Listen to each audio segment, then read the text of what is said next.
Welcome to the Heavyweight Podcast. The message behind saying the title of the Heavyweight Podcast is to be able to say that we can weigh in on some heavy shit. You know, what we're talking about is important from every aspect of it. It's a heavy weight. It's not just about physical weight, but the weight of things that can weigh our minds. So I think it's dope that we can have this conversation. What's good? This is episode 159 of the Heavyweight Podcast. I am your antisocial host, Stutter McFly, back again with a special guest. Yes. This lady and that guy. What's going on? Go ahead, state your name for the beautiful people out here. Man, I am Sonny Babel from San Bernardino, California. Yeah, we go back, man. It's Yes, we do. We do. We're gonna be having some crazy conversations, bro. Because when we were conversating, I was a teenager, kid, just going through a lot. And now, we're gonna be doing some grown man questions today. So yeah, feels good. What's your name, man? I'm just Mr. Wendell this week. Yeah. Just Mr. Wendell? Yep. It's got to be that proper? Yep. They call me Des the Diva. How were your weeks? I had a great week. I did some stand-up comedy this week for the first time. I saw that. Congratulations. Thank you. Wouldn't have done it without Kevin. Definitely needed that encouragement. Appreciate that, brother. We need that from you. You did that yourself. Yeah, congratulations. That's huge. First step. I appreciate that. I definitely was scared as hell. So I appreciate the support, definitely. It takes a lot. It does. People always talk about trying to do things, but the actual step of doing it is a big step in itself. So I don't know why in my mind I didn't realize that everybody was going to look at me when I got up there. So when I realized they were all looking, I was like, oh, shit. The stage, yeah. Well, shit, I'm here now. I got to say it. Yeah, it's fun. It was fun watching you. Telling stuff, I was like, I think I'm jaded, just being there sometimes, and then watching you, oh, it's bliss. You're like, damn, this is cool. That's how we're supposed to be. Yeah, this is cool. I get like I was telling you, Kevin, it's like lost innocence. You feel like what you remember when you first started to what you go through, it makes the jaded outlook sometimes. Yeah, especially you've been doing that for a long time. You know what I mean?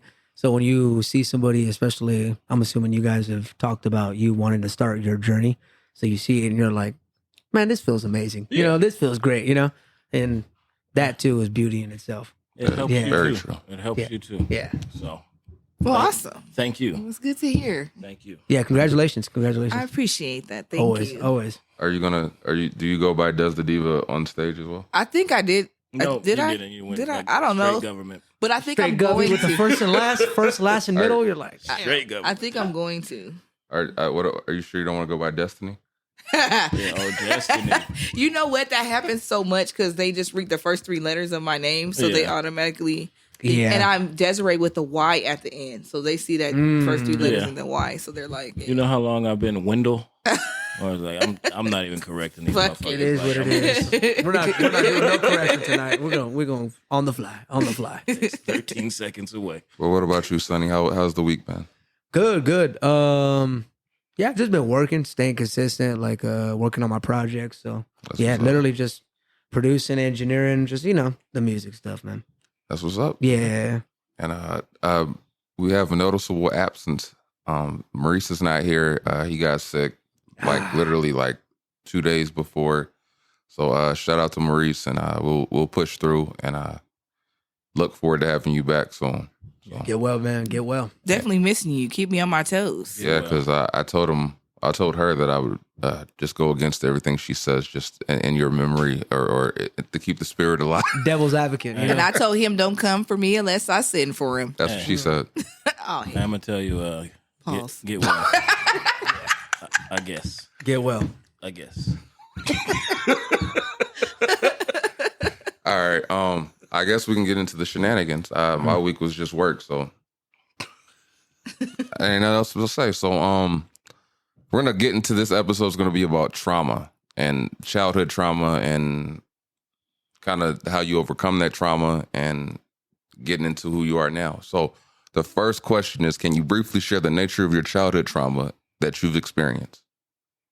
Anyone can jump in. You want to go left from right? Left, right? Yeah. You just jump in. Go ahead. Oh, go ahead. Yeah. I dealt with a lot of grief. Mm-hmm. So, yeah, that was tough. Just losing a lot of people at a young age really kind of shaped me to who I am now. But that was what it was for like my childhood was just dealing with the death of a lot of close people. So yeah. And that experience, like with grief, how did like where did you find that you could attach yourself to kind of push you through?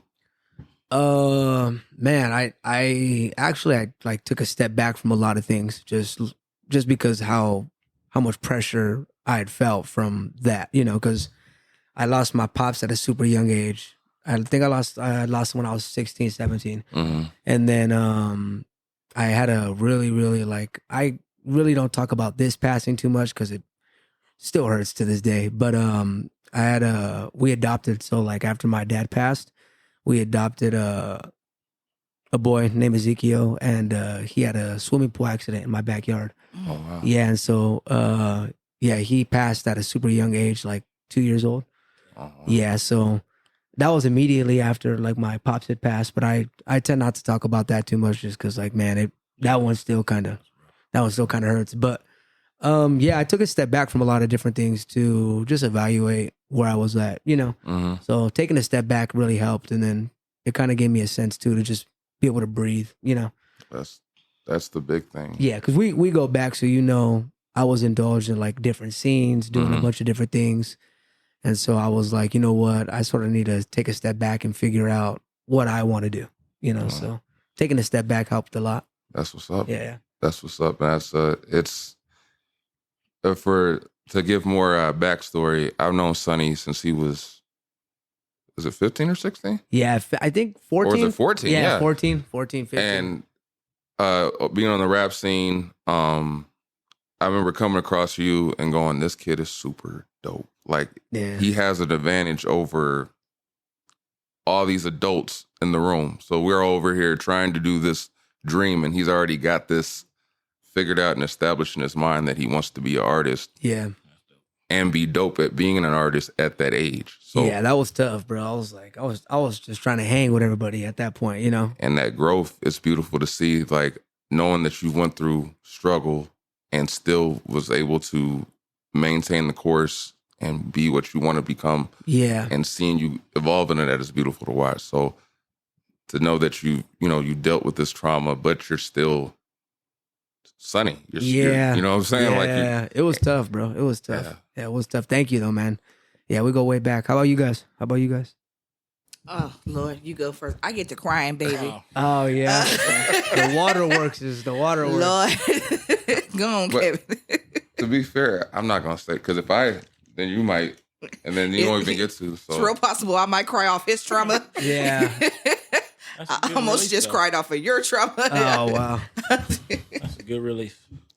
Well, I think mine is kind of well documented, just growing up, seeing abuse. And as you said, like, death throughout my life is just like, ever since I was young, it's always somebody close just dying. Where you're like, damn, I shouldn't be used to that shit at fucking this age. But, yeah. And like, I just thought it was normal until you get to talking to people more outside of like your circle or whatever. And they're like, yeah. I'm like, damn, you still got them. That's all those people are still in your lives. I'm like, damn. They're like, yeah, I haven't had anybody really. So it's like, I guess you don't really think about that when you're dealing with it or going through it. But yeah, those are the things that kind of fucked me up, I guess, a bit. That's the best way to put it. Man. But what was the other half? I'm sorry.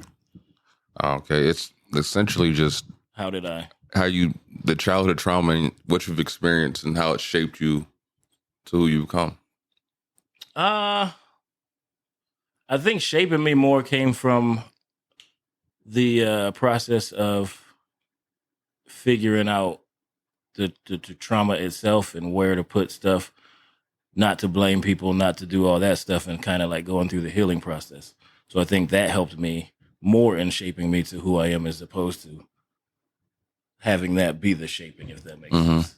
So I think I learned more out of trying to deal with the trauma than the trauma itself. So the journey. Yeah. Since you still don't want to go? I mean, I go. You sure? Yes, trigger warning, ladies. I have had SA trauma, abandonment, and I guess you would call it a mother wound, where you have the issues, mother and daughter type of issues. And I wouldn't say necessarily that the trauma itself shaped me. I think it might have shaped who I was in my 20s before I realized that it was trauma. But now that I'm healing and continuing to go through the healing, because as we know, healing isn't linear. I think that I don't let it define me. So That's what's up. Beautiful. thank you. Yeah, it's beautiful. That was beautiful. I'm a piece of shit though. Because you were like linear, and I'm like, well, which way is it? I look to the right, crack a little bit of a smile. I'm like, oh, dang. No, nigga, you're a comedian, so it comes to you naturally. We're all just sitting here depressed, and I crack over to the right. He's just like smiling. Yeah. I like that, though. That's good energy. Good energy. That's good energy. That's the trauma. He's just looking. He's like, yeah. It is the comedian. So I get it. I embrace it. But with dealing with trauma, like in childhood, I had a lot of trauma based on my family dynamic and the fact that on my mom's side, there was essentially feeling like the black sheep of the family. They never really cared for my father. So they used to treat me a certain way. And being like 4 or 5, I dealt with my grandmother on my mom's side being a piece of shit to me and treating me like shit and laughing at me anytime I got whoopings and saying I deserved it. Sneaking and hiding food because when I was living with them, it was kind of like whatever my mom could do was what I was able to do. So it's like if she would bring me food and things like that, that's how I would eat. But as far as for her mother, she treated me like I was not her grandchild. So that was a childhood where even now when I talk to my mom, she can't deal with it. So if she'll try to apologize and she'll cry and she'll say I never should have had to go through that. But it did help shape me into being stronger, and I never felt like growing up that I needed much people in my life. And as I got older, it was just me and my dad growing up. So when I lost him a couple years back, that became harder because it was one of those things where the one person that you trusted this entire time you're growing up in your youth isn't around anymore, and you kind of face the world by yourself. It changes your aspect and dynamic of what you look at the world to be. So the jaded feeling that I get from like being in the background of artistry for me, like writing and music and all that, it's literally a diary for me because it's not just me making up shit. It's my way of getting through shit. So like for me, music shaped me and helped me become who I am, but the experiences that I lived through is what made me become an artist. So that's, I guess, all a full circle kind of moment.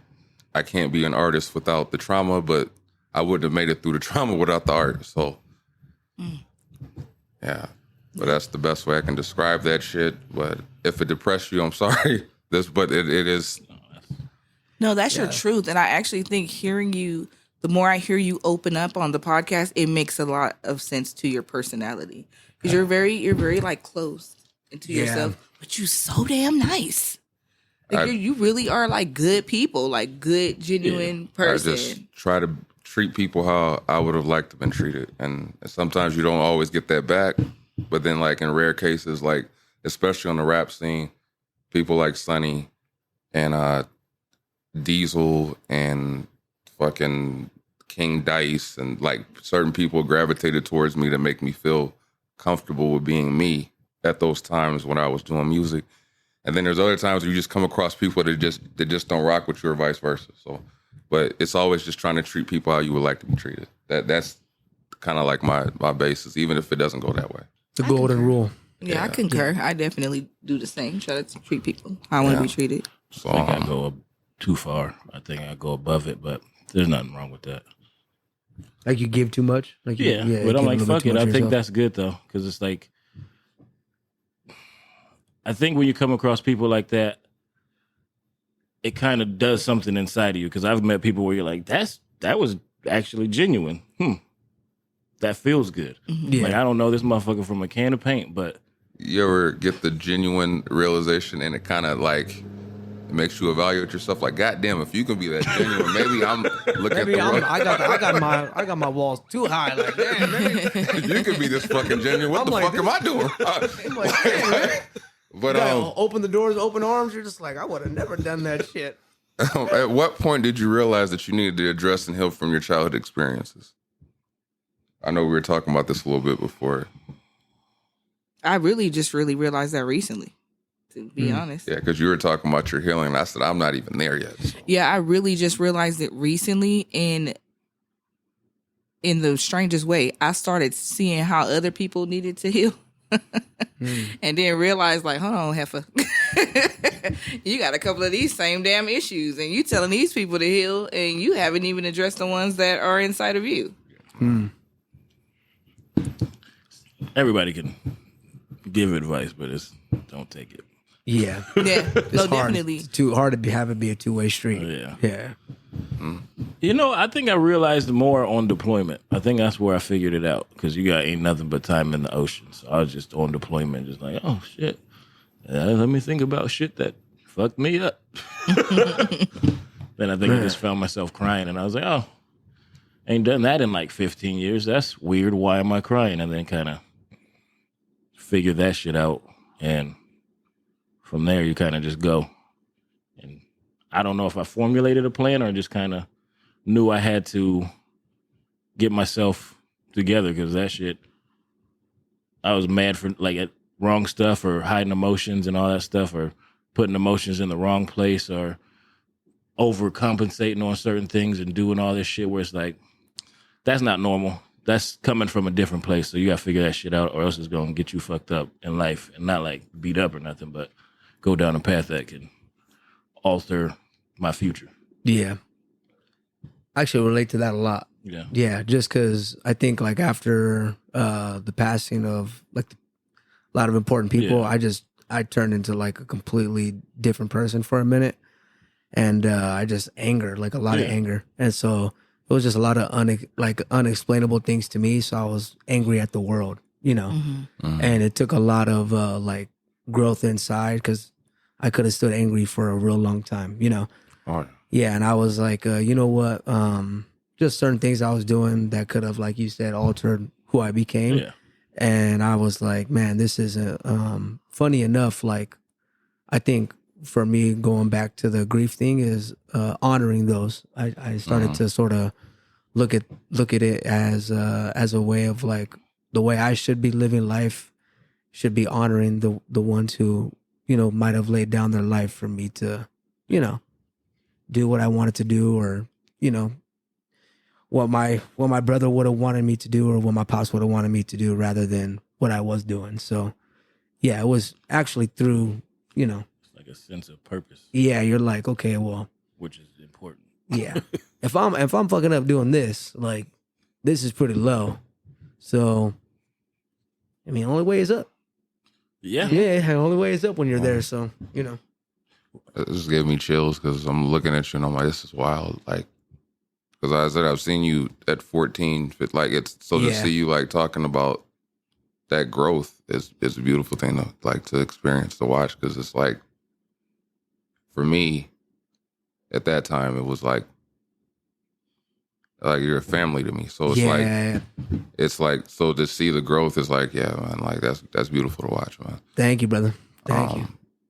For me, per se, it's not. I don't know if I've never had the healing journey per se, but in the honoring, I can agree with that, because growing up was different. But like what I realized and used to see and identify, like my dad was like the most honest, blunt person, but at the same time, I saw his flaws because of certain things, and either vices he uses or the fact that he could be so blunt. You could see the anger in his choices, and I would reflect and watch as his son, like kind of like.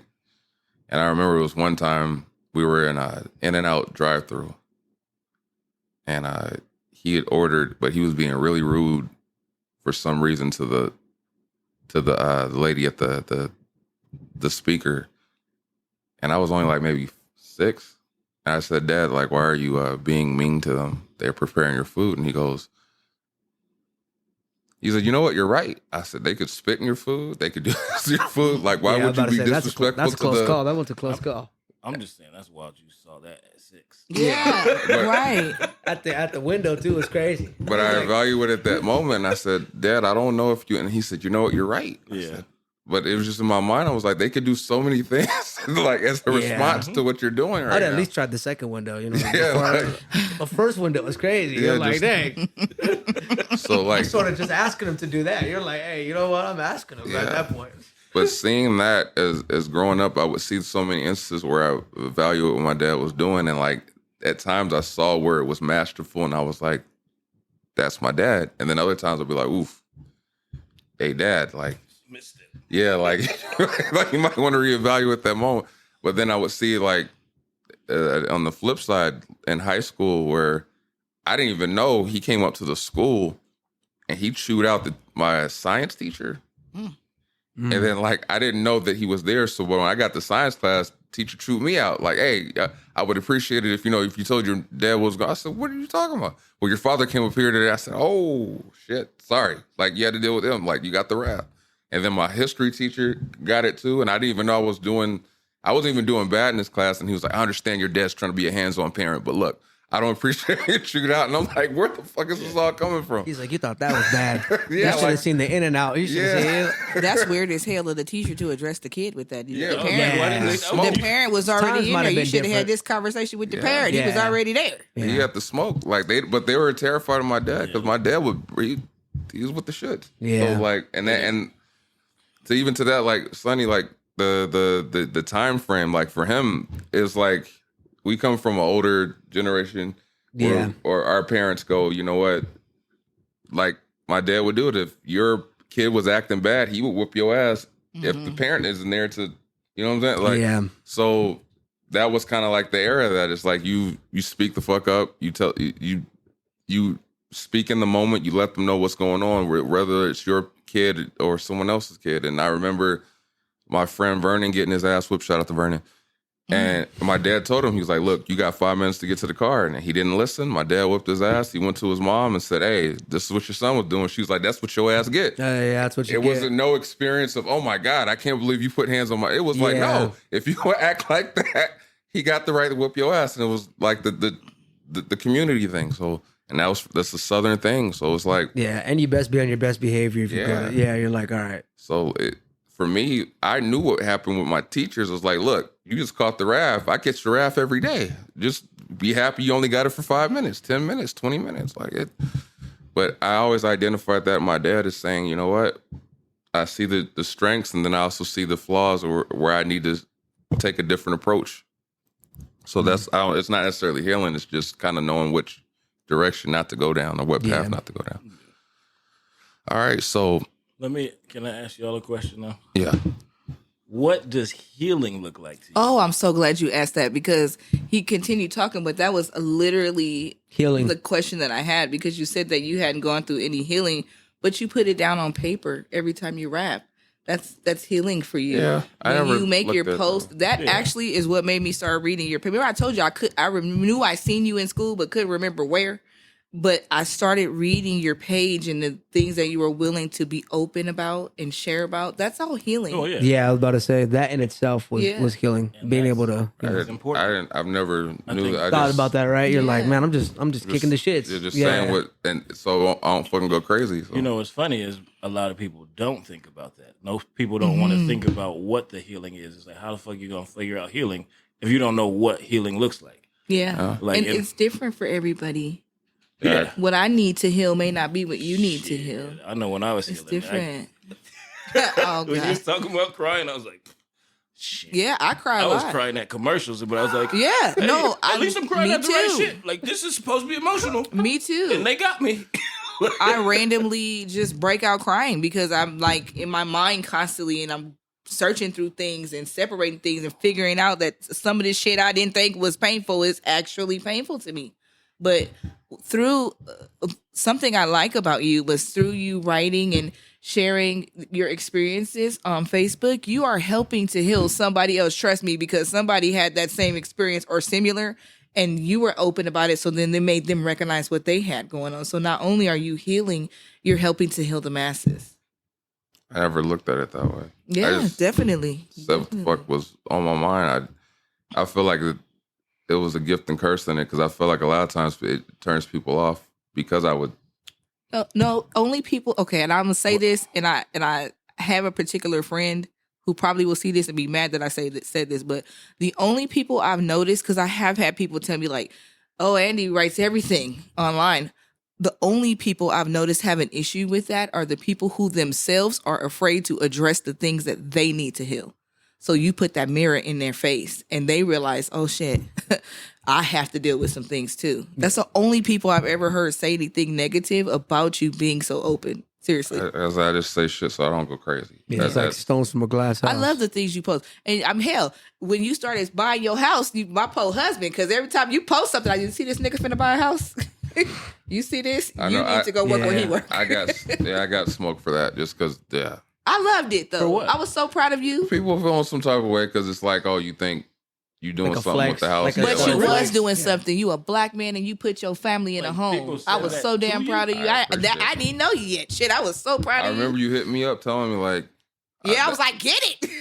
and you were saying that you were happy to see me do that, and it was like, well, I'm going through the process, and everything I'm feeling, I'm putting down because that shit was a tough process because I didn't tell the way they act. I was too mad. The fuck, I remember dealing with every single process that the underwriter. My boy everything. got it. Yeah. I grabbed me a little bottle and just went to I'm gonna figure this out. Thank you. I appreciate it. I think I was crying through that process. Oh hell, that shit was stressful. Nah, they hit you with some shit like, well, don't you owe $200 to them? Like, nigga, what the fuck? Like, we ain't gonna get this house, baby. I remember feeling that. Everything just gets thrown. The underwriter boy. I remember that underwriter was giving me so much hell, and it didn't make any sense.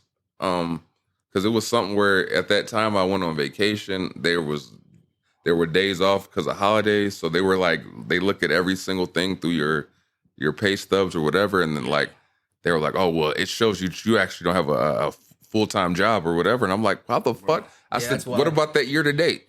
Right. I was like, what does that year to date say? Look, I lost a loan from the company who built the house because they were like, well, you ain't worked there for 2 years, and I'm like, I've worked there for 12 or 23 months. Like, you can't give me the 1 month. Right. Damn. Yeah, that is a stressful time. So I'm gonna lose a house because of 1 month. Like, everything in that process was fucking stressful. So when I share, it's not because I'm flexing. It's because you realize what this fuck takes to get here. Oh, so fucking what if you're flexing? And if fuck I do them flex, damn people. I make it a point to let it be known I'm flexing. Shit, fuck that. I would have flexed. I'm not gonna cap. All the bullshit I done been through, y'all would hear every fucking good thing happen to me. I don't give a fuck. It is what it is. Like I said, I didn't look at it as healing, but I just speak what the fuck comes to mind. No, that was nice. You're a good person because I wasn't to share none of that shit. I'll tell you. I was like, I'll tell you. Yeah. I just know. I remember hitting you up about getting a house, and you telling me, "Hey, man, it's gonna be like this." I said, "Okay," and then I was trying to prepare for that shit. But when you're in it, there ain't no like it's. These motherfuckers will stress you out over the dumbest things, and then like what's bad when the motherfucking loan officer just talks to you saying, "I don't know what the fuck they're doing. I don't know why they're making this so difficult for you. I see it right here, but this underwriter's being a dick," and you're like, so yeah. So go buy a house. Yeah, ain't nothing wrong with you flexing. For real, for real. The only people hating on the flex is people ain't got shit to flex about. Yeah. Ain't nothing wrong with that. Or don't got shit going on. It's like I don't give a fuck what it is. I feel like people should be able to flex about whatever they did. I'm not gonna shower in money for real. And if you feel like you finna hop in a bathtub full of pearls like Tupac, do your motherfucking thing. Oh, see, you said Tupac, I said Scrooge McDuck. And both of them work for me, okay? Do your thing. Because it's hard out here. We out here fighting for our fucking lives. That's why you don't post it. Because they're going to be like, oh, that nigga got all that. Yeah. like, so where does he live again? Let me hold something. But this was my favorite question through this is, how was your healing from your past impact your adult relationships? How does healing from my past impact my adult Your adult relationships? Ooh wee. It's an interesting question. I have to try to figure out how to word this because I really don't talk about my husband on here, but that has been like the biggest thing that I've noticed a difference in as I'm healing. Because as I mentioned, I wholeheartedly feel like healing isn't linear, so I'm still going through the motions. But the more I heal, and the more he doesn't heal, the more we clash. So that sound like Des. Yeah. I feel it. And I think, and I honestly think it's because we're not going in the same direction. We might be in the same book, but we're not on the same page because I'm addressing things that and holding accountability too, also for my part in things. And because he's not at that point yet, he's not able to do that. So it pisses me off. Also, the things that I wanted and would accept and was okay with while I was completely unhealed is different than what I want and accept now. Yeah. And so that has also proposed a problem because I met you. This is the lifestyle I let you get used to. And now I'm something else I'm on a different vibe. So ain't it weird how that's that an works? issue. Yeah, that's been an issue. It's kind of like you've been oblivious for so long, and then like your eyes are open, and then you're like, "Yeah, I'm not cool with that." No, what? You was cool with this for the whole fucking time. Like you ain't cool with it now. Like it's. Well, yeah. Well, because as I mentioned, I had the abandonment issue. So when you have those type of issues, you try to do things that are people pleasing to make people not leave you, essentially. But now I don't have that same abandonment attachment issue, and so I could give a fuck if you leave, and then two, no shade to them, but I don't. But and then two. I would say things like, "Oh, I don't need flowers," or "I don't want to be taken out. I'm not that girl," or whatever, because that seemed appealing to what niggas was on at that time.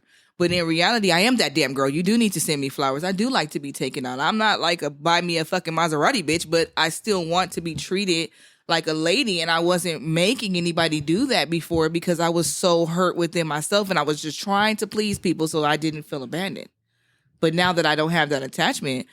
And I'm telling you, like, nah, you're going to have to step up because these are the things I want. And he's not on his healing journey totally. We clash. Yeah, that's tough. Yeah, it's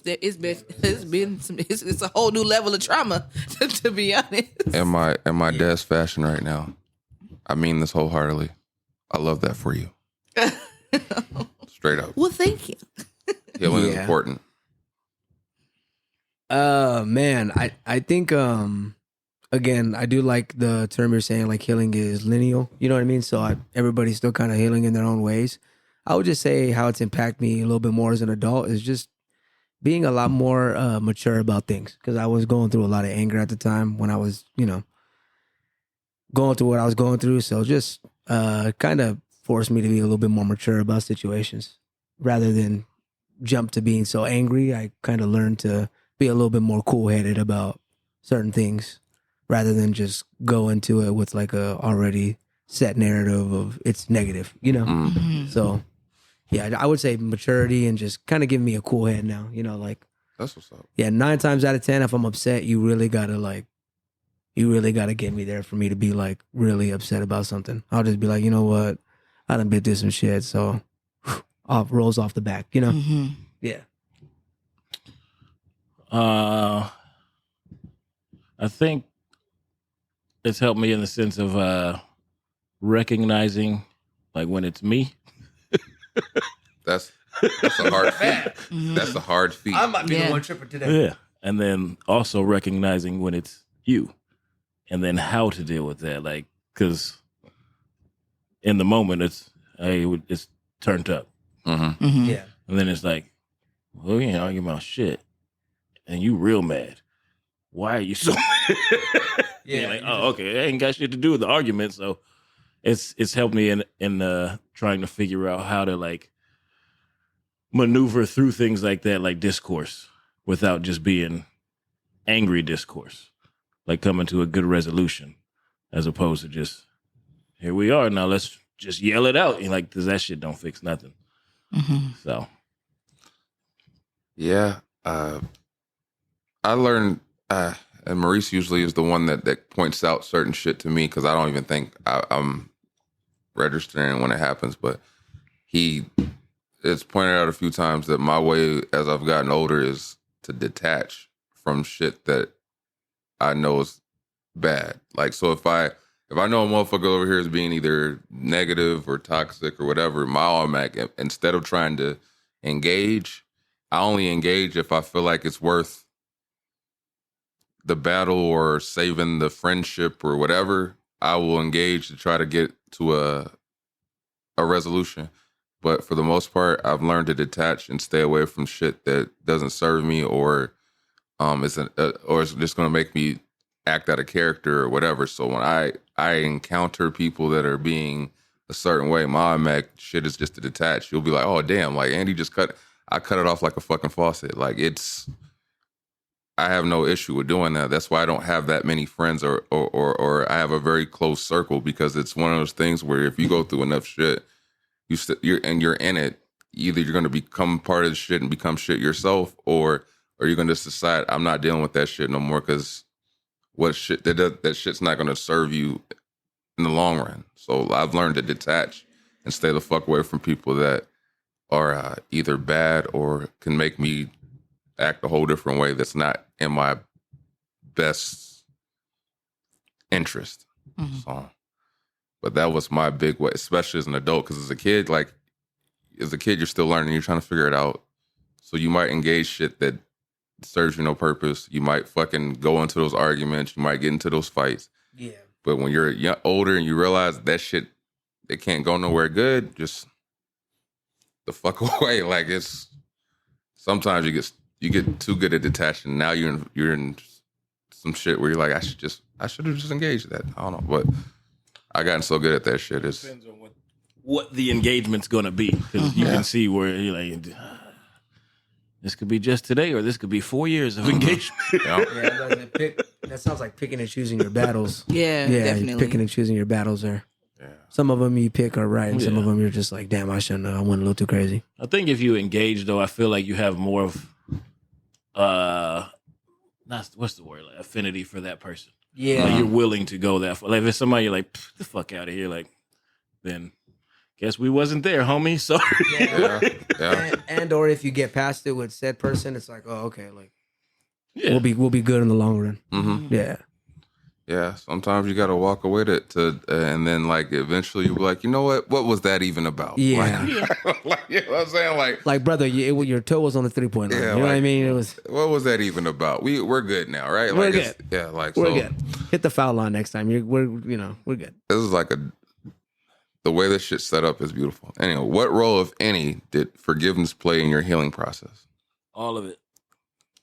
Every single shred of it. Who would you forgive? He went Yourself? he went straight up in that thing. He said, all of it. I forgave myself, or forgave the people I thought I needed to forgive, but I learned that the forgiveness to them wasn't necessarily forgiveness to them. It was me letting that shit go. Mm-hmm. Me not holding on to being like, this is your fault. Like, it's like, fuck no. Like, none of this shit is your fault. Like, I had to navigate, but at some point, I have to take responsibility in how I live my life. So if I let that shit hold over my head, then I'm fucked up. Mm-hmm. So if I don't forgive truly, then I'm never going to truly be myself. So I think it played all of it, to be honest. That's what's up. I fuck with that. Yeah, well, that's a little weird, right? Well, it's not a weird question for me, but it's sort of just because some of the grief that I went through, right? It did feel like some things are just out of my control. Yeah. Like some things are legit just, and I don't know how heavy people believe in religion, but some things are just God's, it's God's way. Yeah. And so there was a point in time where I did feel like, at least after the passing of my brother, that I had to forgive myself for things. But as I,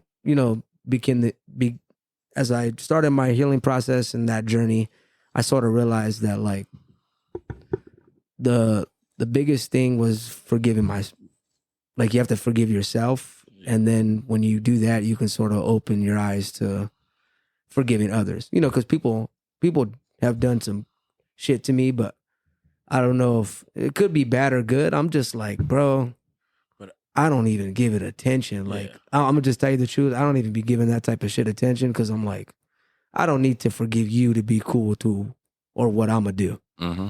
Like I'm not gonna give nobody that power. So I learned that at a super young age. Like I don't need to forgive you for what you did. Like Yeah, it's for you. yeah, it's for me. So it kind of played a role, and then sort of didn't. I guess it would, in your sense, it would be like the forgiving yourself. You know, Yeah. that's perfect for me. Like, I'm because like hearing what you're talking about, like, did you ever go through a point because you're talking about having a relationship with God? Did you ever be like, well, why? What the fuck is this? yeah, I think, like, yeah, I think, I think the dealing with the death of really close people actually turned me closer to God. Okay, that's yeah. good.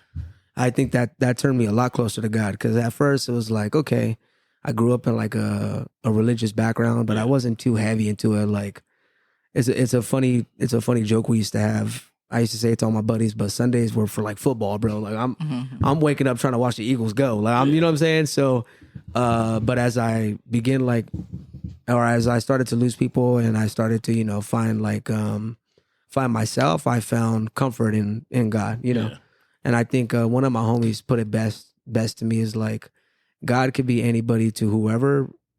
It could be sometimes you're your own, you're your own God. So it's just finding comfort in that. And then the forgiving thing is like, yeah, I forgave certain people, but it always was you. Mm-hmm. It's always you. Mm-hmm. It's never, if I forgive this person, it's going to make me feel better. At the end of the day, it's just like, nah, you need to forgive you for you to feel better, But it took a lot of healing and growing to realize that. Mm-hmm. Yeah. Mm-hmm. I'm still working on forgiveness. We still in the forgiveness boat. I'm still working on that. Okay. Cheers to that. You know what? It takes a lot of growth to say that. What you finna say, Kim? Because No, I'm just because these are I always like Thank you, ask Sunny. questions like this because I feel like these things are important.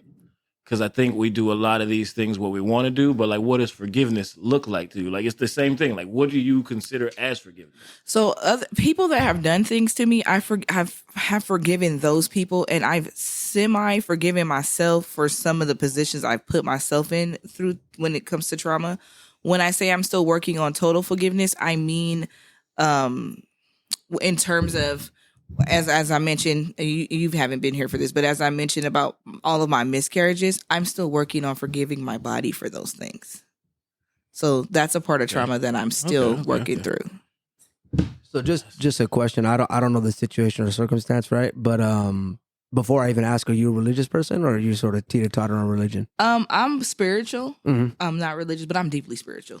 That's dope. So I'm curious to why you blame yourself for those things. Like, is it? It's a woman thing. Oh, okay, all right. Like just Dope, being dope. really That's honest. a great, yeah, it's a great answer. Yeah. Just like a little bit of my background, I have a nonprofit, so I deal with women that have suffered through miscarriages.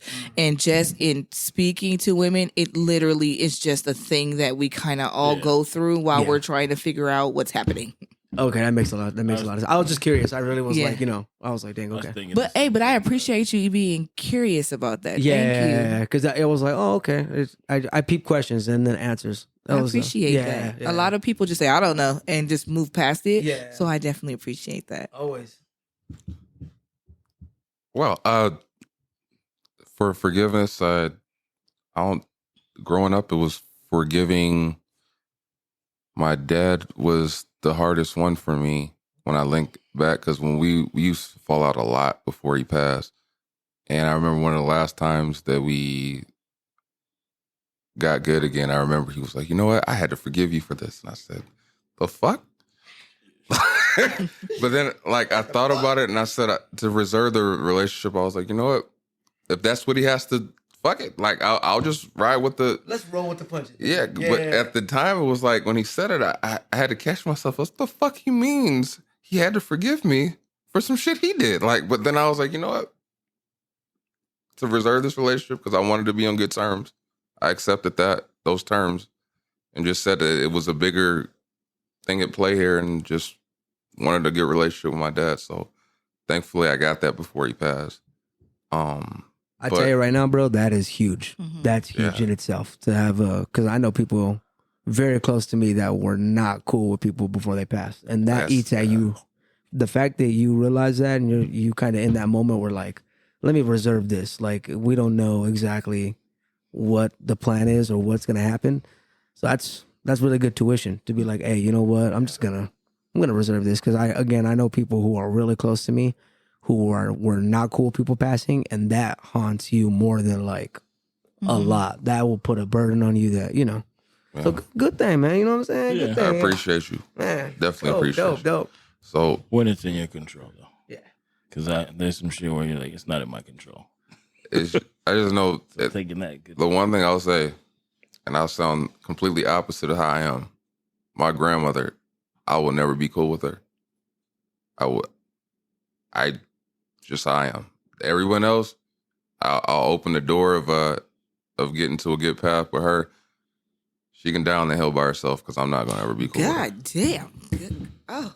So, Damn, I love my grandmama. I love you so much, grandma. I know you watching this right now, grandma. I love you with all my You heart, know. grandma. I You know was what I'm not talking about? expecting that. like I said, this goes off topic of what my Hey, energy no. lies. but That you know, everybody has their own. I you know feel what where you mean? come from. I just said that's just the one person that I can't forgive just because I'm a kid and you did what you did when I was, and it made no sense. I should be able to confide in you. That's what I was saying with what you talking about with your whole. I'm like, I've never understood how people take it out on the kids. Right.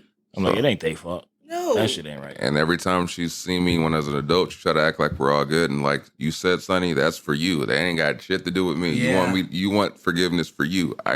I'll let you die with that guilt if you facts. actually have that guilt. That is but facts. I'm not the one. So like I said, that's off brand for me, but fuck it. That's one person that can down the hill knowing that this grandson will never be cool with you. So That's interesting. I'm with the Not smoke that sometimes. part, just the For when you're Granny, talking I about see. Yeah. it makes me think of just forgiveness, like with that, where I feel like that's forgiveness in a different sense, because it's like if you do it properly, even if that motherfucker still hates you or mad at you, you're like, I understand, cool. Just not this way. With Yeah. I just know we will never be on a good. Nah. Damn. So, what are some of the most valuable lessons or insights you've gained from overcoming your trauma? I think to give myself grace. I think that's been like the biggest thing. And to not put myself on time frames. Because- Yeah, that's true. Everyone gets things at their time. Like it's not just well, you have to have it by this time. Shit, some things take longer. Some things are you kind of quickly get to a conclusion to. So yeah, I'm just learning this now. word. Yeah. I'm in this point now. I'm like, well, fuck these fools if they don't want to fuck with me. I feel like I'm not a bad person. I'm pretty goddamn dope. And if you don't fuck with me, there's something wrong with you. So I finally got the confidence in myself to feel like that. So it's like, yeah, it took a lot of shit to get to this. So the fuck out of here if you ain't really, that shit ain't real. Damn like, it, that's Kevin. how I feel. I second that emotion. You dope as shit, Kevin. Dope as shit. Definitely. I've been talking about personal trauma. Now I'm thinking about being an artist trauma, and he just brought that out of me. Like, God damn it, Kevin. Artist drama's fun, though. Yeah. It's sort of like you just sort of like, it's like your canvas. You can just paint. You're like, you know what I mean? It's a lot more. Man, what I've learned, right? What's the biggest thing I've learned? Yeah, the valuable lessons. Most and valuable insights, lesson I've learned through my grief. I would say I like that time. There's not a time limit to anything. Like you can hurt for a really long time, or it can take you 2 weeks. You know, but it just kind of depends on your kind of time frame. Because there were years where I was like, damn, man, you know what I'm saying? But it might have took 2 weeks for me to. If I go through it again now, I'm like, all right, I've experienced this. Yeah. I know the last time was a little too long, so like it's sort of an experience, I guess experience, right? So I would say those two things: time and experience. Like it's gifted me experience. That's what's up. Experience. Like I said, I was trying to stick to childhood trauma. Yeah, that was a crazy question because it took me a minute to think about that. I was like, dang. And then I said, Kevin said that shit. And then I was like, God damn, I started having all these flashbacks. And when you said something that made me think that was my approach to being an artist, was because at some point, you're going to come across a lot of motherfuckers that don't like you, but it's not for the reasons you think. Yeah. So they're coming up and you're like, man, I think I'm really dope at what I'm doing. And then you'll come across a motherfucker like, I don't see what the big deal is about this nigga. Why y'all on him? And you're like, why y'all gaslighting him? Yeah, Why y'all think he's the next one? Yeah, like you get to that point, and you're like, where the fuck is that coming from? And then you realize it ain't got shit to do with you. It's nothing to do with you and more on them. Yeah, and you're sitting there like you said, Kevin. I've said to myself so many times, fuck what they talking about. I know I'm dope. But like it's still kind of getting to that point, and it took me so long to get to that point because you're coming across this. But like I remember meeting Sonny and Sonny telling me this, and I remember your dad coming up to me. He was like, "My son really wants to meet you. He thinks you're dope, and work with you." And I'm like, "Damn!" Like it meant so much more for me because to me, like when you see youth and they have all this time ahead of them as far as where they're molded and sculpted. So when your dad came up to me and said, my son rocks with you, he thinks you're dope. And then we started chopping it up. Yeah. And I was like, this kid has really got something. Like it was those things and those relationships that made me go, maybe I am dope. And where all these other negative influences have shit to do with what I'm doing. And those negative influences come from insecurity from themselves. But it took me years to come to that conclusion. Yeah. Like, so it's like when you said it, that trauma came up because like you said earlier, the jadedness from being an artist, like when we come up and we have this love and we naturally come in, you have this love and genuine, like, I think it's dope that, you know, there's a scene, there's fucking artists doing everything is different. Everyone has their own sound. Everyone's doing everything that's passionate for them. So you come across somebody and be like, that's way different than what I'm doing. And then like when we had Quincy, like me and Quincy coming up with a similar at the same time where we're similar in the thought process, but our raps are different. Yeah. Or like all these different, like with calligraphy, like meeting calligraphy and he's got spurs on. I'm like, nigga, I would have never thought to put spurs on the back of my fucking Nikes. Like, you know what I'm saying? Like, so you come across all these artists and you're like, they're fucking dope. And you have a genuine belief in that. But then you come across people that don't share that genuine belief. Yeah. They look at you as a threat. They look at you as this. They look at you as that. And they start letting it know in certain ways that they don't fuck with you for those reasons. Therefore, it starts to create a belief in yourself that maybe what they're saying is true because enough people are saying it. Mm-hmm. Then you have to get to that point where you have to take the things like the Sonny saying I'm dope, the Diesel coming up to me and saying be a part of this, the King Dice saying this, when you got all these people saying, I fuck with you though. Those are the things you have to fixate on because the other shit was fucked up. You ever had them tell you that shit to your face? I wish a nigga would. Crazy. I've heard it said to me and like after the fact, like what a person like, you know what? When I used to see you, I didn't see what the big deal was, but now that I fuck with you, I see it now. That, you're like that one right there. Thanks. You're like, hey, that one right there is like a double-handed. I got that shit dope. A lot, bro. That one's dope though. You don't think about it until after where you're like, oh, I didn't know there was a big deal. Well, thank you. But I'm just doing the best me, player. I'm just doing the best me, player. I don't know what's going on with everybody else. I think, thanks. Like, those double-handed compliments, bro. No, one guy, he became the homie. He was just like, yeah, I didn't know what the fuck the big deal was. I didn't know. And then I went up and I bombed. And he was like, yeah. And I was like, oh, you was happy I bombed? Damn. But yeah, that trauma, but like, it is what it is. But that insight, like you said, you're just telling yourself I'm dope, but you don't gain that till you get older and you're like, you know what? Yeah, but it all takes some time. Some people get to it faster. Me, it took a long time to figure out, regardless if they fuck with you, fuck with yourself. Mm-hmm. And then as a childhood shit, it's just, I just understood that my dad was built different. Therefore, I realized he was, because as a kid, we look at our parents, specifically just, I was growing up with just my dad. I looked at him like a fucking superhero, essentially. Yeah, Superman. But then you get older, you start to realize they have flaws. Mm-hmm. Those flaws are what made me identify what I want to build myself as. So those lessons come from seeing what my dad went through. My dad he was very crutch on weed. Like he would rely on weed so much to stay balanced. And I used to see that cripple him for all the hustles he would try to do. Oh. And I would be like, yeah, see. And then I would see how irritable he got off weed. He got so irritable off weed. He was like, hey. That it just made me not want to take that path. So people like, man, you don't smoke? I said, I saw what it did to my dad. I'm good. And people would be really thrown because I've been around weed my entire fucking life. My whole fucking family does drugs. And they're either addicted to alcohol or drugs. Damn. Whether it be cocaine, whatever. Yeah, even late in my A little life. less harsh, you know what I mean? Yeah. It's a wild thing because I even have a freestyle where I talk about that. There's where my dad fucking almost OD'd on fucking heroin. Oh my gosh, that's definitely a drug.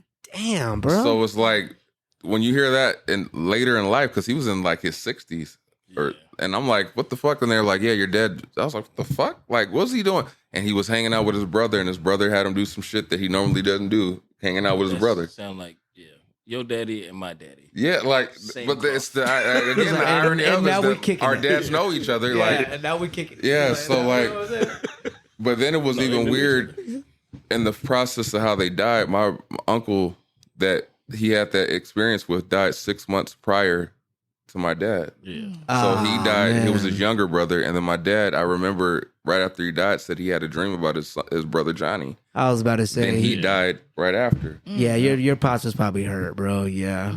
Yeah. So I it's don't want like- to even think about losing my brothers. Yeah, no. It's a crazy feeling, but like those things and seeing how my family was and seeing how they fucking operated just made me be like, I remember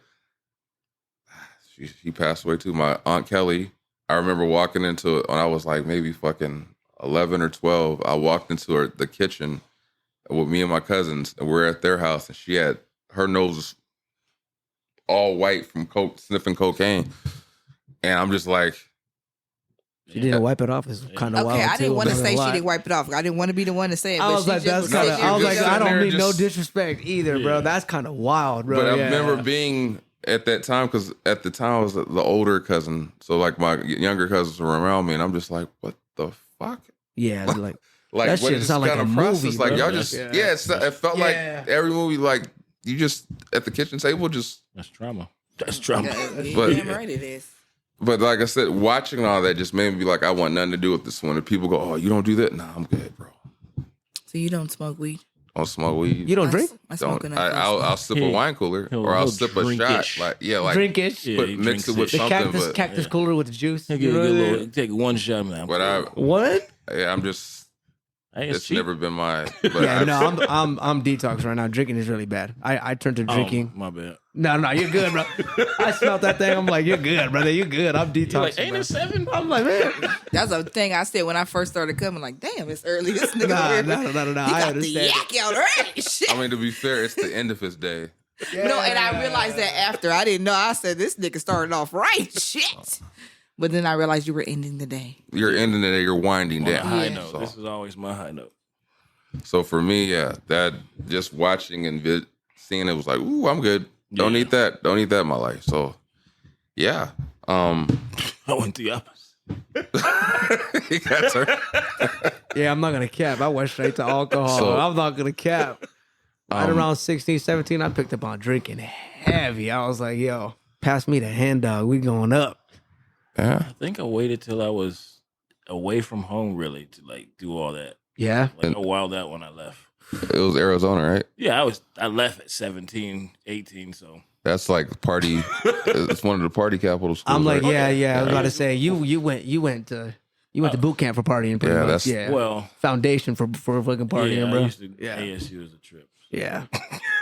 Now here's a flex for you guys. I remember going to a family reunion in Arizona, and my cousin, who I just met at the time, was also a rapper, and there was these chicks, that woman, that were hanging out with him, and he was doing the whole "I'm a rapper" flex from the South. So he brings the girls around, and he goes, "Hey, my cousin raps too." So they're like, "Where is he from? California?" "Oh, he's from California, right?" So after a while, I guess they go whisper in his ear, and they're like, "Hey, your cousin's kind of attractive. Like, what's the good on him?" This nigga hated on me so hard. Oh, hell. And he was like, "Hey man, the homegirl want to talk to you." And I'm like, "All right, give her the number or whatever." He never gave her the number. I never talked to that cousin again. So whatever cousin, I'm willing to battle you for supremacy of who's the dope rapper in this family. Well, no. We got to see these chicks. They were attractive. You know what? They were I didn't want to attractive. say No, I mean- nothing. I mean I didn't want to now. say nothing. Oh yeah, I was not like, now. No, hey. this is just Because he might now have, it's principle. He might have helped you out. I was about to say, he might have been like, hey. I saw the path It was they were on." principle. And you can say chicks. I just- you I'm don't not- I have just to correct don't- it to what Maurice could be up here calling everybody bitches. You can I say get that. chicks. I'm just saying. I just wanted to, but it was just principle basis because I remember when he said that when he went to Arizona, I thought about that shit. And I never talked about that. I was like, this nigga hated on me hard. You know what? 'Cause I That's a You double-edged should have let me sword. know, man. You know should have all gave the her your streets. number yourself. I was I about to didn't know say, she I'd wanted have to just talk. been like, He I'd told have me just I started could When rap. he rapping. came I'd up have to just you started like, rapping. hey, what you want to tell you? You should have went over there and been like, hey, Shawty, I heard you want to holler at me. Let me get Hey, you Shotty, tell you something you want to hear. Don't Shotty. do that. Hey, Don't do that. That's why I get more Shit, bitches yeah, than that's y'all. what I he- keep yeah, I trying was to waiting tell for y'all. that. That's We why were I be young. getting more bitches. I was waiting for that. than everybody. When we were young, we didn't know what to say. Come on, don't Always knew, baby. It was Well, always use a girl. in me. It Use was a chick. I always- was at the time I think 19. Man, I Oh yeah, just you was like- grown. You was supposed to He have your was- swag up. It was just I just know that he hated on me hard because he was like, hey man, the homegirl want to talk to you. And I remember seeing her, but then like he hit me up after the fact after he came back to California. I was like, oh yeah, just give him. Never happened. So Hey, no, you. yeah, It's cold. but I could tell it was like, oh, that nigga think he's doing something in California. Anyway, I'm stuck on it. Let me get a press. Let me breathe for a second. I'll battle you, nigga. Okay. How do you maintain your mental health, continuing your healing on an ongoing basis? Oh my God. Oh. But like Hunter. Me and God have regular conversations. That's like we damn near friends. And is it just through writing or do you just talk? I talk to God a lot. As I mentioned, I was spiritual, so I speak to my ancestors. Me and my grandpa talk a lot. I write a whole lot. That's what's up. Journal. I meditate. I still have to come to you about meditating, but when you meditate, does it have to be certain criteria as far as like the room has to be lit a certain way? No, and I hate that people put that out there that way. It's different for everybody. You can meditate while you're driving. You- That you sounds great. You literally can That though. sounds crazy, but Is You it literally just can. You going inside yourself. That's all you doing. is it just thinking in silence and fixating or something, or completely going No. blank? you could. Sorry, I don't mean that. Go by all means. Go I'm- ahead. What was you I'm gonna say? Because just I'm trying to kind of learn. interested in what you was gonna say. Because I used to meditate like way back when I could have a lot more quiet time, but I would turn on specific songs Mhm. and like just kind of float through that. But I wasn't like dancing or nothing. I was just kind of going into that and then going inward with the music. Yeah, absolutely. It's about going inward, and it really just depends on what type of vibe I'm trying to catch. To be honest with you, but I have meditated to trap music. How about that? It really just depends on what type of vibe I'm trying to catch and what frequency I'm trying to put myself on. That's what's up. So It's a mental exercise. It really You're trying is. to focus You your know- mind. As long What as you you're able guys to just tap into described- yourself, you good. it was what I feel when I listen to Nipsey Hussle's "Real Big." What's that? The song "Real Big," Mhm. Nipsey Hussle, Yeah. where it's like I don't know the way it sounds, like the fact that they're like there's a giant, the way Yeah, they you make feel it like sound you're where in it's a a- crowd, like it's an arena. Yeah. Mhm. Hollywood Bowl. it feels Yeah, like, and when I hear that, I zone out and I think about that experience of like That's being what- in that. it's meditating. Yeah, like, so it's like it makes you fixate on that thought. Like, oh man, a giant crowd around you cheering and you're just kind of like embracing the sound. Yeah. I'm willing to bet a lot of rappers that are rapping to a crowd that large are actually meditating themselves. Because you got to go within to be able to push out what you're about to give to your fans. So I'm willing to bet that they're even themselves meditating to a degree. So it's questions for you. Oh, fire. I'm just thinking because the No, that's fire though. because we've been on crowd stages before. Mhm. When you're in a big crowd, what do you fixate on? Like, do you fixate on the faces? Are you fixated on the lights? Are you fixated on just the flow? I think I'm fixated on the experience, like the experience that I'm trying to give out, and then the experience that I'm currently in. So And like, how much adrenaline hits you? Like, oh, immediately. It hits me immediately. But as of recently, like I've been on a whole different kind of vibe. Like I used to take shows any weekend. I'd be let me take some shows. But I've sort of stepped back and I wanna give people like an experience rather than just, hey, I'm gonna come perform here. I want all because you can throw a show, you get the 50, 60 people, your homies pull up. It's a great time, right? mm-hmm. But funny enough, I've been meditating experience. So like, if I do a show, how are you going to leave with an experience that is unlike anything you've ever seen? Right. And that comes down to lighting, sound, stage, performance. But I fixate on all of those things now. So like, I'll close my eyes every day at the gym. No bullshit. I'll close my eyes every day at the gym and I can picture myself performing in front of thousands of people. Ooh. And I can see that. And I see that. First, you got to be able to dream it, right? You got to be able to dream it. You say it, you write it down, you write down your goals, and then boom, it's about execution. Right. So I fixate a lot now. When I was a kid growing up, it was more about like, oh, just, hey, we lit. Yeah. But as I've become a little bit more of an adult, I realized that an experience is something that people live with forever.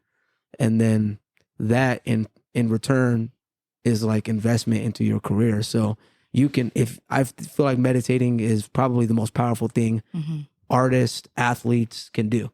Because if you can put yourself in position to see what's going on before it happens, 9 times out of 10, it's gonna happen for you. Absolutely. I cannot wait to see you in that big crowd. Oh yeah, I'm gonna be right there in the front row. I know. You have it there. It's coming. Yeah. And this is Thank you.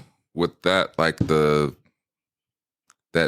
vision and that feeling. Like, what kind of calm does that create for you? Like to know, like, it's like because when you describe it, I imagine it when I see it, like. Because like you said, you're focused on everything, the experience. I always notice when I would go to perform, I would be so amped. So like. And like, oh, all right, let's go. And then like when I get up there, you're kind of like,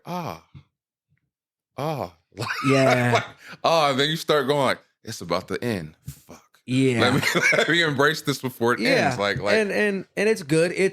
That is good too, bro. Like, I feel like living in the moment too is important, right? Yeah. So soaking that all in is definitely important. I just feel like as of recently, I've been on a whole different type of timing when it comes to at least shows like that. Like I've just been on a whole lot. I think that there's no reason why if you throw a show, right, there's no reason why your show shouldn't be like something that fulfills your heart that you've thought about your whole life. Like, and I get it, like, cause we've done a lot of shows. I actually take the method of not doing it as many shows anymore cause it makes your character look like, a little bit more like exclusive. Yeah. Sometimes that plays into kind of everything as well. So you just have to, when you're up there, it is good to soak in the moment, but I just think you have to see it before. You have to just close your eyes. And I take time every day to do it. And I do that for all my goals and all my dreams. That's Me what's too. up. Yeah. Me too. For example, for our podcast, I keep picturing us walking down the red carpet at the BET experience. I just know they're going to invite us. Yeah. and I feel it. Because nobody can tell you any different. Like that's... Y'all niggas is going to be walking up. I'm going to go straight to my seat. I literally picture us all together there walking the red carpet, people talking to us, we're giving interviews. Yeah. I really think that we will become that big one day. When I meditate about our podcast prior to coming, that's where I put my mind. In like a flow state. You put yourself in that state. Exactly. And I can literally feel, I've been meditating so dang long, I could literally feel it, and I know what it feels like, what it smells like, what the air is like, what the adrenaline feels like. So I can it's like a mental vision board? Yeah, exactly. It's very real, bro. Exactly. Manifesting your dreams are very and real. to put it biblically, when people say that life and death is in the power of the tongue, they don't necessarily mean like, in my interpretation, life like living and death like dying, but it's like the life you speak into yourself. Yeah. Can I put it scientifically? Please do. Because Albert Einstein said it. He said, imagination is more important than education or knowledge. Fact, And it's bro. the fact. It's a fucking That's fact. a fact. It's a fact. If you can't dream it, you can't achieve it. I'm Yeah. like, Yeah. That's what he's saying. Yeah. Yeah, literally. And on that note, we will end episode 159 of the Heavyweight Podcast. Again, I am Studder McFly one more time, your antisocial host, back with our special guest, this lady, Yes. and that guy. And What's going shout on? out to Maurice. Shout out, Maurice. Shout out, Maurice. I didn't get to meet you, bro, but soon. We'll make it happen. He's Yes. like the coolest, get on my nervous ass man Yeah, I ever he's met. like, But he man. gets He on wants my smoke. damn nerve. Boy, I love him, Man. though. He wants smoked oxtails. That's what he wants. Who making For oxtails? sure. But You gonna make an oxtail? Am I? Today? I mean, are you smoking a tail? No. Oh. That's what Maurice always wants. he I wants want that. some too. Maurice, if you at the house smoking oxtails, call me. He's not. He's Man. going to be like, oh, I just ran out. So you guys want to state your name one more time? Mr. Wendell, fictitious campaign manager. Man, Sonny Babel, recording artist, engineer, producer. You can find me on all platforms on Instagram, Life is Sunny, but all DSP, Sonny Babel. Yeah. And they call me Des the Diva, and it is the same comedian. they that was calling Hunter. She's a comedian now. All right. Like, subscribe, share, comment. Till next time, we love you. Peace. Peace. It's a wrap. That's all she wrote, folks. Thanks for tuning in once again.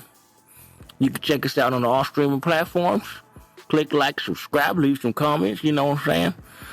Is it Monday yet? Hello. Every Monday, you got new episodes, so tune in. Have a blessed one.